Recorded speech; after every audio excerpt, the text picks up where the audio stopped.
Sarah, I want to start right away by just exploring the intersection of change and neuroscience. And for you, in your research and everything that you've been doing lately, what's the most surprising thing that you've discovered, learned, that's been revealed to you about how our brains deal with change and kind of just bounce back from challenges, so to speak? Seth, I think that it shocks people when I tell them that in the past 2.5 million years, the brain hasn't changed as much as we would like to think.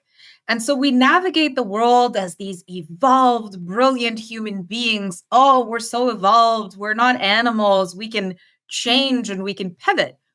But my thesis work was in, it's a boring topic, cerebral cortex functionality. And I have something for you.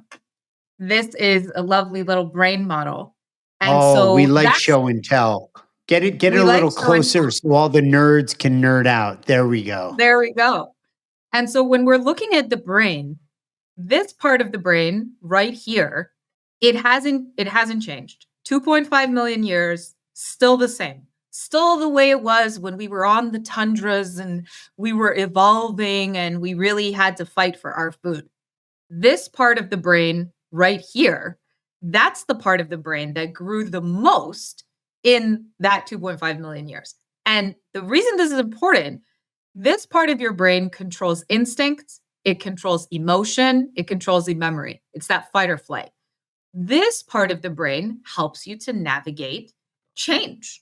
It helps you to use critical thinking, to think about analysis, to really problem solve. Now, the dilemma that we're seeing in this world where the only constant is change, particularly right now, with the pace of change that we're seeing, two major points that I would love everyone to take away. Number one, even though our brain has grown in that frontal part of our brain, when we are feeling threatened by change, when we are feeling uncertain, when we are feeling anxiety, we just default right back to survival mode and we don't use our problem solving skills. We just go right back into that, what's called limbic system, that old school way of fight or flight. And we don't use those critical thinking skills. And so right now, what we're seeing in my research is the pace of change has outstripped the human ability to learn and adopt technology as quickly as technology and artificial intelligence are moving. And so I think what people are facing is, how do I navigate innovation, change? How do I upskill? And how do I rewire my brain not to go into that default mode? Talking about the brain, I feel like I'm kind of very pedestrian in the brain that I have. And I have these thoughts and they're unformed and they're questions or inquiries or just observations. So being the smarter of the two, which is usually the case on this podcast, my guest is definitely indexing higher on the IQ measure. Help me land the plane here.